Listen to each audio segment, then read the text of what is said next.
This is Flywire Update Ukraine War Situation Report number 5. The war seems to be going badly for the Russians and momentum is apparently picking up for the Ukrainians. So stick with me on Flywire as we take a look at it.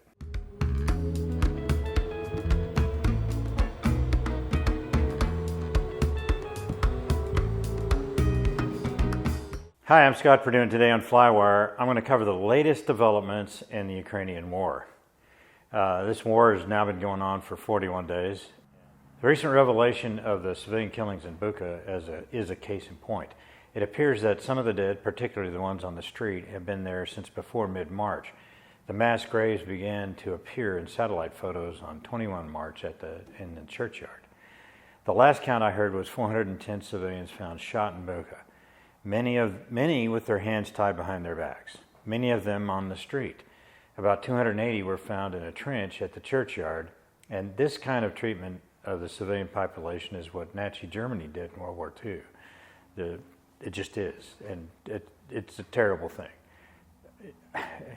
I lose words here. There are 2 open trenches in the Bucha churchyard, with Ukrainian civilians in one and Russian soldiers in the other. Make no mistake about the significance of the Russians abandoning their dead on the battlefield. Russian paratroopers that were killed in the initial battle at the airport at Hostomel were found stacked in a storage container in the airport. There are rumors that the Russians have brought in portable crematories to burn their dead rather than return them to Russia. For the Russian troops, the morale must have taken an incredible nosedive here. And as I filmed this, the Russians north of Kyiv and in places northeast of Kyiv have pulled back into Belarus, whatever you want to call it, retreated, pulled back, redeployed, whatever. One battalion tactical group arrived in Belarus having suffered 50 KIA, 110 WIA, wounded, and 220 arrested for refusing to fight. Another brigade experienced 400 casualties.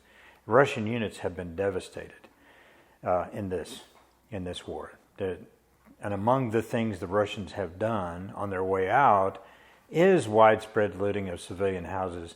They're looting computers, TVs, other electronics, and things like this. This is a burned out truck packed with washing machines that they stole while fleeing a Kyiv suburb. I'm not going to go into depth on the coverage of the brutality of the Russians. However you parse the terminology, these horrors must be investigated and prosecuted after the war. War is an ugly business. It just is. But after the carnage of World War II, it is hard to imagine this level of killing of civilians and the destruction. It's hard to imagine it happening again. But let's speak about that initial assault on the Hostomel airport. There are reports of the CIA sharing critical information of Russian intentions and timing before the war with the Ukrainians. There were reports in the media the days leading up to the 24th February invasion, like, okay, they're going to do it this day or that day or whatever. But at this point, you could say the news now confirms that. And with that, the intel that they got, the Ukrainians were not caught flat-footed. They were prepared, and I think we see the results right now. The UK Ministry of Defense is keeping track of Russian positions and providing updated maps to the world. This map from 2 April shows the Russian high water mark shrinking and the Mariupol totally invested. There are reports of over 100 to 160,000 civilians trapped inside Mariupol. Citizens have been reported being forcibly moved to filtration camps inside Russia. Fate unknown. On Friday, 1 April 22, 2 Mi-24 Hind helicopters attacked an oil storage facility in Belgorod, Russia, just north of the Ukraine border. Only a few were hurt, but significant damage was done to the oil storage tanks. The initial report said this was a Ukrainian airstrike, but I've also recently heard arguments that this was a false flag operation, and after the strike, local government established martial law and mobilized reserves in the area to be used in the fight in Ukraine. An ammunition depot near Belgorod blew up 2 days before this attack, and the Ukrainian army claimed it as it was their attack with a Tochka ballistic missile that they had fired. Well, it could also be a mishandling on part of the Russians at the depot. I stress again that propaganda efforts on both sides requires us to judge what we hear. This does not mean there's no truth coming out of the war zone. There's things that you can infer and figure out from what both sides are saying, especially when you compare them. We just have to be careful about accepting anything at face value from either side. In a previous video, I talked about the 120 battalion tactical groups that Russia had committed to the invasion, 70-75% of their force. At this point, over half of them are reported to be combat ineffective. Russia is pulling manpower reinforcements from the Far East and equipment from stored reserves everywhere. In the Husarivka area, Ukrainian mechanized unit attacked a concentration of 3 Russian BTGs, destroying all 3, capturing their headquarters and their comm gear. The 6th Combined Arms Army lost half its strength and allowed the Ukrainians to secure a line from Kharkiv to Chuiv. Russians are still shelling Kharkiv. And as a response in the Kharkiv area, the Russians have moved in units from about 5 different divisions, totaling approximately 15 BTGs. The Russians have deployed. This deployment of more troops is a desperate attempt to penetrate Ukraine forces. They have the TOS-1 multiple launch rocket systems equipped with thermobaric warheads, reportedly, and some of these units have been pulled out of the Kyiv area. Russians are making progress in the Panteleimonovka area, and they're pushing to about 5 kilometers into the Ukrainian defense line.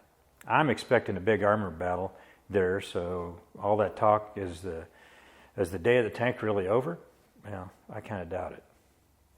Russia's newest SAM system, the Barnal-T, has fallen into Ukrainian hands, or at least multiple parts of it. The radar unit and command vehicles, I think there's been 3, captured during a counteroffensive northeast of Kharkiv. This should supply some pretty good intelligence to the West, because the command vehicle serves as the command and control communications node for Russian short-medium air defenses for division units and lower, and they're plugged into the Russian command network. Russian forces also have lost several different examples of their newest electronic warfare systems to the Ukrainians.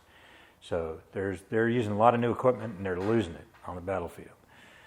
That can't help long term. It can help us, or help the West. There is intense fighting in the east, but no major ground attacks so far. The Russian Air Force is flying still reportedly about 300 sorties a day, but primarily at night, with the focus being on Ukrainians in the Donbass region. The Russians fired K-300P ground-based missiles, anti-ship missiles, at a Ukrainian command post, and the use of this missile against a ground target essentially means that the Russian Air Force cannot strike that target in any way, and they're short of available weapons, so they use an anti-ship missile to target a unit on the ground. There are reports of Ukrainian fighters dragging Russian fighters into a sand belt and getting shot down. Apparently, they bagged a Su-35, which is the newest one they have, and captured the pilot. There's an interview with a Ukrainian MiG-29 pilot who talks about air operations, how they have separated airspace into zones to prevent fratricide and allow cooperative operations, like pushing a Russian fighter into a SAM kill zone. He talks about how their operations are confined to low altitudes. Just as we supposed earlier with the lethality of the battlefield, everything goes low, or at night. When the air war picture becomes clearer, I plan on doing an in-depth review of the air war, and I'm highly interested in that. Everything is so chaotic right now that I just don't want to go overboard with speculation. I don't think there's really enough data, firm data out there to do that. But what we can tell is the air war is a brutal slugfest in the scramble for air superiority. SAMs continue to make it a very lethal place. One of the most interesting reveals in the last few days has been about that infamous 40-mile convoy lined up to attack Kyiv. Remember that one? It was stalled for days, and then it dispersed into the woods and then somehow never really made it into the fight around Kyiv. What did they do, just melt into the countryside? Well, the Guardian newspaper in the UK just published the backstory on that convoy. It turns out there is a specialized Ukrainian unit made up of nerds on quads. Yeah, you heard that right. Nerds on quads. Who knew that was a thing? But about 30 guys with night vision goggles, sniper rifles, remotely detonated mines, and drones. They used the forest on either side of that road to cover their movements. And apparently they're flying as many as 300 missions day and night. The unit is called Aero-Razvedka. I'm probably butchering that, sorry about that. Formed in 2014 by IT and university geeks to resist the Russians in Crimea and the Donbass. It was founded by Ukrainian investment banker Volodymyr Kochetkov-Sukach, and he founded the unit. He was killed in fighting in the Donbass separatists in 2015. And then the Ukrainian defense minister disbanded the unit in 2019, and it was reformed in October 2021 as things began to heat up in the present border dispute battle. So the Ukrainian General Staff has integrated them into the army, and in this war, they've become an elite unit fighting behind enemy lines. The interesting thing is they appear to rely on crowdfunding and donations to pay for the majority of their operations and their equipment.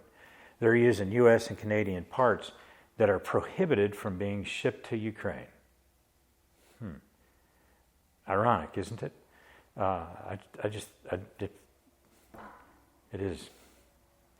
The commander of the unit, Lieutenant Colonel Honchar, relates their mission. He'd done a couple of interviews, and on the first days of the war, they helped to defend the Hostomel airport when it was attacked by Russian paratroopers.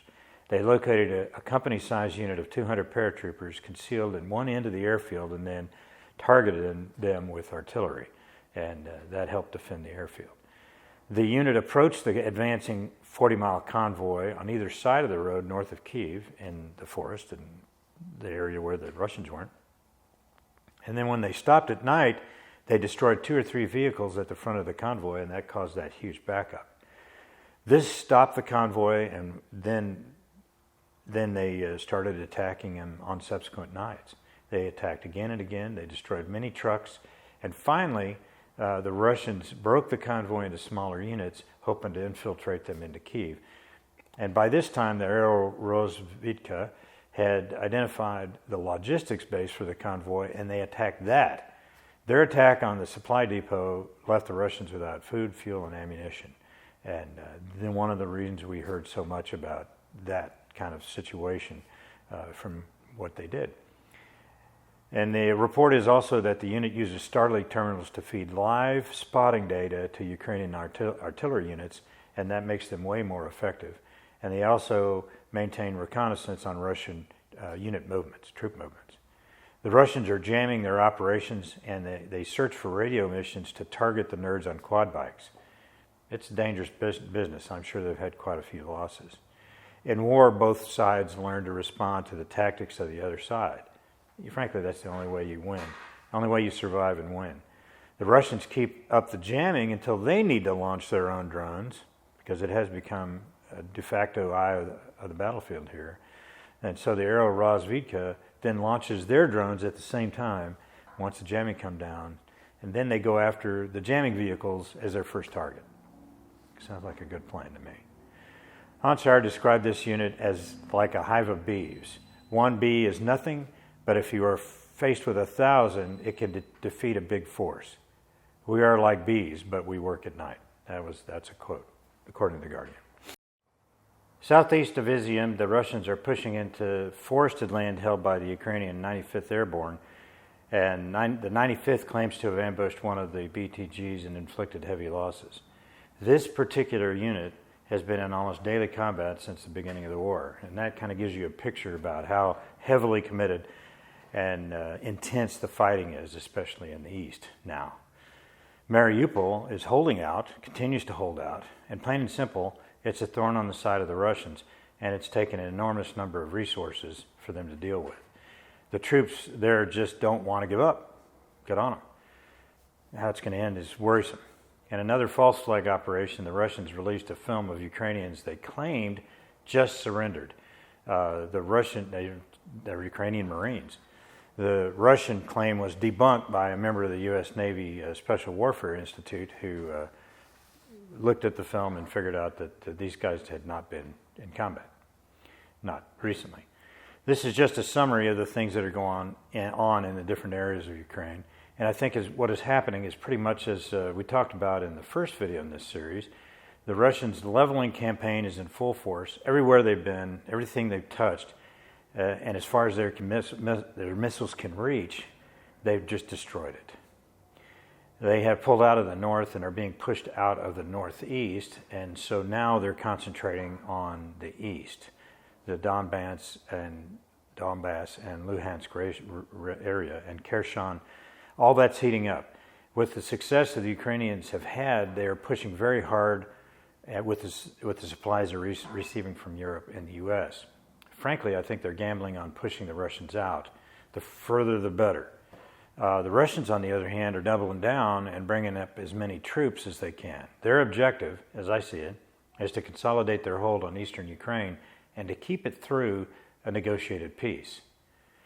So, frankly, the Ukrainians are fighting at a level that is way beyond any expectations. It is actually stunning.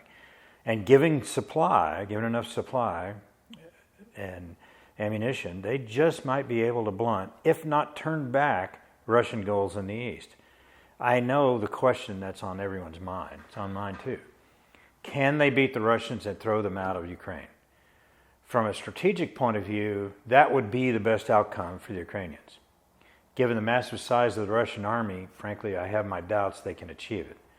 But the more success they have in the east, the better the terms of the peace will be. So now is the time to push. I hope you learned something about the war. Trying to keep up with what's going on. I learn something new every day. And one of those is this unit of elite, behind the enemy lines unit of nerds on quads. It's amazing. One thing is certain is that the Ukrainian war has confirmed what I'd learned about air war during the Cold War, and that is that it's a tough business when you have SAMs. At this point, the battle for air superiority is a draw. So, interesting to see what happens on that. Thanks for watching, and I'll see you next time on Flywire.